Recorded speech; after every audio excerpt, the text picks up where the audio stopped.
സ്നേഹമുള്ളവരെ, ഇന്നത്തെ നമ്മുടെ ധ്യാന വിഷയം വിശുദ്ധ മത്തായിയുടെ സുവിശേഷം 1-ാം അധ്യായം 18 മുതൽ 25 വരെയുള്ള തിരുവചന ഭാഗമാണ്. വിശുദ്ധ മത്തായി ശ്ലീഹ ഈശോയുടെ ജനനം അവതരിപ്പിക്കുന്ന ഭാഗമാണ്. ഈശോയുടെ ജനനം വിശുദ്ധ മത്തായി ശ്ലീഹ അവതരിപ്പിക്കുന്നത് യൗസേപ്പ് പിതാവിനുണ്ടായ ദർശനത്തിലൂടെയാണ്.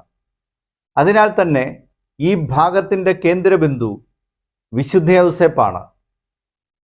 ക്രിസ്മസിന് തൊട്ടു മുമ്പുള്ള ഞായറാഴ്ച നമ്മൾ ധ്യാനിക്കുന്നു വിശുദ്ധ യൗസേപ്പ് പിതാവിനെ കുറിച്ച്.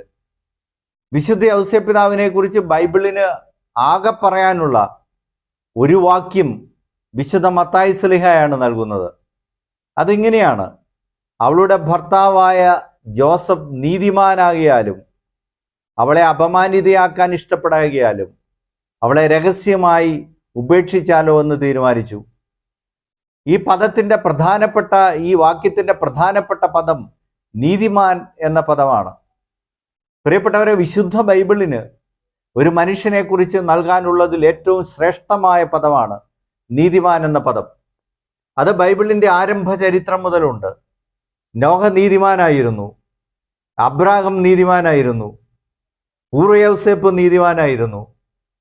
അങ്ങനെ വിശുദ്ധ ബൈബിൾ അവതരിപ്പിക്കുന്ന എല്ലാ മഹാപ്രതീകങ്ങളുടെയും കൂടെ ചേർക്കപ്പെടുന്ന ഒരു പദമാണ് നീതിമാൻ എന്ന പദം.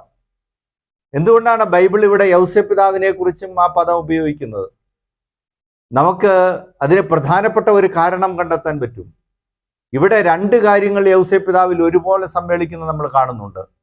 യൗസേപ്പ് പിതാവ് നീതിമാനാണ്. രണ്ടാമത്, ഈ ഭാര്യയെ രഹസ്യമായി ഉപേക്ഷിച്ചാലോ എന്ന് തീരുമാനിക്കുന്നു. അതിൽ യൗസേപ്പ് പിതാവ് കാരുണ്യവാനുമാകുന്നു. ബൈബിള് പണിയപ്പെട്ട അടിസ്ഥാനമായ രണ്ട് ശിലാഫലകങ്ങൾ എന്ന് പറയുന്നത് നീതിയും കാരുണ്യവുമാണ്. നമ്മൾ ദൈവത്തെ സംബോധന ചെയ്യുന്നത് നീതിമാനായ പിതാവേ, കാരുണ്യവാനായ ദൈവമേ എന്നാണല്ലോ. അപ്പോൾ ഈ രണ്ട് ഗുണഗണങ്ങൾ ഒരുമിച്ച് സമ്മേളിച്ചിരിക്കുന്നു ഈ വലിയ മനുഷ്യനിൽ, വിശുദ്ധ യൗസേപ്പ് പിതാവിൽ. അതുകൊണ്ട് ദൈവത്തിൻ്റെ പ്രതിച്ഛായ പോലെയാണ് യൗസേപ്പ് പിതാവ് പ്രത്യക്ഷപ്പെടുന്നത്. അതുകൊണ്ടാണ് ഫ്രാൻസിസ് പാപ്പ പിതൃഹൃദയത്തോടെ എന്ന് പറയുന്ന അപ്പസ്തോലിക ലേഖനത്തിൽ ഭൂമിയിൽ ദൈവത്തിൻ്റെ നിഴല് പോലെ ജീവിച്ചവനാണ് യൗസേപ്പ് എന്ന് പറയുന്നത്. അപ്പോൾ ഈ യൗസേപ്പ് പിതാവിൻ്റെ മഹനീയമായ വ്യക്തിത്വത്തെ സൂചിപ്പിക്കാൻ വേറെ അധികം പദങ്ങളൊന്നും വിശുദ്ധ സുവിശേഷത്തിന് ആവശ്യമില്ല. ഈ ഒറ്റ പദം കൊണ്ട് തന്നെ യൗസേപ്പ് പിതാവിൻ്റെ സമഗ്ര വ്യക്തിത്വവും വിശുദ്ധ മത്തായി ശ്ലീഹ അവതരിപ്പിക്കുകയാണ്. പ്രിയപ്പെട്ടവരെ, ആരാണ് നീതിമാൻ? അതിന് സങ്കീർത്തനം 15-ാം സങ്കീർത്തനം, നമ്മൾ ഇടയ്ക്കൊക്കെ സാധാരണ ദിവസത്തിൽ ചൊല്ലുന്ന സങ്കീർത്തനമാണ് അതിന് ഉത്തരം നൽകുന്നത്. സങ്കീർത്തകൻ സ്വർഗത്തിലേക്ക് കരങ്ങൾ ഉയർത്തിയിട്ട് ആശ്ചര്യഭരിതമായ മനസ്സോടുകൂടി ചോദിക്കുകയാണ്: കർത്താവേ, നിന്റെ കൂടാരത്തിൽ ആര് വസിക്കും? നിന്റെ വിശുദ്ധഗിരിയിൽ ആര് വിശ്രമിക്കും? ഉത്തരം ഇതാണ്: കറകൂടാതെ ജീവിക്കുന്നവൻ, നീതി പ്രവർത്തിക്കുന്നവൻ.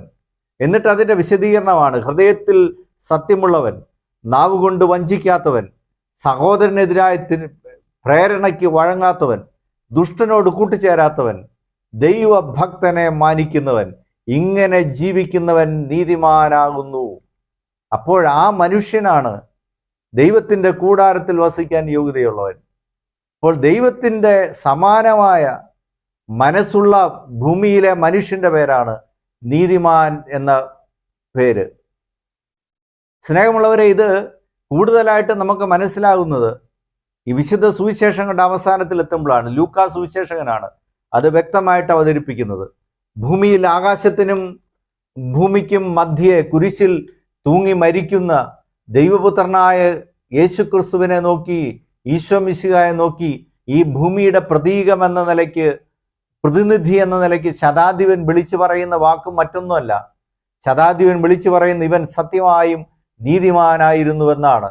എന്താണോ വളർത്തച്ഛനെ കുറിച്ച് വിശുദ്ധ സുവിശേഷം അവതരിപ്പിച്ചു വെച്ചത്, അതേ പദം തന്നെ ദൈവപുത്രനെ നോക്കി ഈ ഭൂമിയുടെ പ്രതിനിധി ആവർത്തിക്കുകയാണ്: ഇവൻ സത്യമായും നീതിമാനായിരുന്നു. എത്രയോ ശ്രേഷ്ഠമാണ് നോക്കുക. ആ അർത്ഥത്തിൽ യൗസേപ്പ് പിതാവിൻ്റെ വ്യക്തിത്വത്തെക്കുറിച്ച് വിശുദ്ധ മത്തായി ശ്ലീഹ രചിക്കുന്ന ആ സംഭവം എന്ന് പറയുന്നത്, ആ ഭാഗം എന്ന് പറയുന്നത്, ആ അർത്ഥത്തിൽ നമ്മുടെ മുമ്പിലുള്ള ചോദ്യം ഇതാണ്. നമ്മുടെ മുമ്പിൽ ഈ സുവിശേഷ ഭാഗം നമ്മൾ ധ്യാനിക്കുമ്പോൾ ചോദ്യം ഇതാണ്: ഞാൻ മറ്റുള്ളവരോട് നീതിപൂർവം പ്രവർത്തിക്കുന്നുണ്ടോ? അതോ എൻ്റെ പ്രവർത്തനങ്ങൾ അനീതി നിറഞ്ഞതാണോ? സത്യസന്ധമായിട്ട് പ്രവർത്തിക്കാൻ എനിക്ക് സാധിക്കുന്നുണ്ടോ? 15-ാം സങ്കീർത്തനം പറയുന്ന ഗുണഗണങ്ങളൊക്കെ എൻ്റെ ജീവിതത്തിലുണ്ടോ? ദുഷ്ടനോട് കൂട്ടുചേരാത്തവനും ദൈവഭക്തനെ മാനിക്കുന്നവനുമാണോ ഞാൻ? കൈക്കൂലി വാങ്ങാത്തവന്, അന്യായ പലിശ വാങ്ങാത്തവന് ഒക്കെയാണോ ഞാൻ? ക്രിസ്ത്യാനി എന്ന നിലയ്ക്ക് നീതിമാനായ മനുഷ്യനായിട്ട്, കാരുണ്യവാനായ മനുഷ്യനായിട്ട് എനിക്ക് പെരുമാറാനായിട്ട് സാധിക്കുന്നുണ്ടോ? ഞാനൊരു സംഭവം ഓർക്കുന്നത് കുറേ നാളുകൾക്ക് മുമ്പാണ്. ഒരു വില്ലേജ് ഓഫീസർ, ചെറുപ്പക്കാരനാണ്. അദ്ദേഹത്തിൻ്റെ വീട് വെച്ചതിന് ശേഷം അതിൻ്റെ വെഞ്ചരിപ്പിന് വിളിച്ചു. പക്ഷെ അന്ന് പോകാൻ സാധിച്ചില്ല. കുറേ നാളുകൾക്ക് ശേഷം ഞാനും സഹപാഠിയായ മറ്റൊരു വൈദികനും കൂടെ ഇങ്ങ് ചങ്ങനാശ്ശേരിയിലാണ്. എൻ്റെ അപ്പുറത്ത് പെട്ടെന്ന് വെള്ളം കയറുന്ന കുട്ടനാട് ഭാഗത്ത് ഒരു സ്ഥലത്ത് അദ്ദേഹം മനോഹരമായ ഒരു വീട് വെച്ചിരിക്കുകയാണ്. ഞങ്ങൾ അദ്ദേഹത്തിൻ്റെ വീട്ടിൽ ചെല്ലുന്നു. വീട്ടിൽ ചെന്ന് വീട്ടിൽ ഞങ്ങൾ പ്രാർത്ഥനയെല്ലാം കഴിഞ്ഞിട്ട് ചെറിയ ഭക്ഷണമൊക്കെ കഴിച്ച് പുറത്തിറങ്ങുന്ന സമയത്ത് ഞങ്ങൾ പറഞ്ഞു, ഭംഗിയായിരിക്കുന്നു കേട്ടോ, എല്ലാം മനോഹരമായിരിക്കുന്നു. അവർ സജ്ജീകരിച്ചിരിക്കുന്ന പ്രാർത്ഥനാ മുറിയൊക്കെ ഞങ്ങളുടെ മനസ്സിലപ്പോൾ ഉണ്ടായിരുന്നു. അപ്പോൾ ആ വില്ലേജ് ഓഫീസറിൻ്റെ ഭാര്യ പറഞ്ഞ കാര്യമാണ് ഞങ്ങളുടെ മനസ്സിന് ഒരുപാട് തരത്തിലുള്ള വിങ്ങലുകൾ ഉണ്ടാക്കിയത്. ആ ഭാര്യ പറയുകയാണ്, അച്ഛന്മാരെ, ഇതെല്ലാം എൻ്റെ ചേട്ടായിയുടെ ഗുണമാണ്. എൻ്റെ ചേട്ടായി നീതിമാനായ മനുഷ്യനാണ്. ആരുടെയും ഫയലുകൾ വെച്ച് താമസിപ്പിക്കാത്ത ആളാണ്. ആരോടും കൈക്കൂലി വാങ്ങാത്തവനാണ്.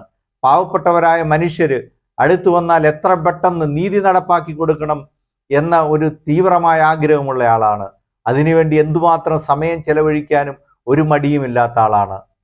ഹൃദയം നിറഞ്ഞാണ് ഞങ്ങളെ പുറത്തിറങ്ങി വന്നത്. ഞങ്ങൾക്കറിയാമായിരുന്നു ആ മനുഷ്യനെ അങ്ങനെ തന്നെ, നേരത്തെ തന്നെ.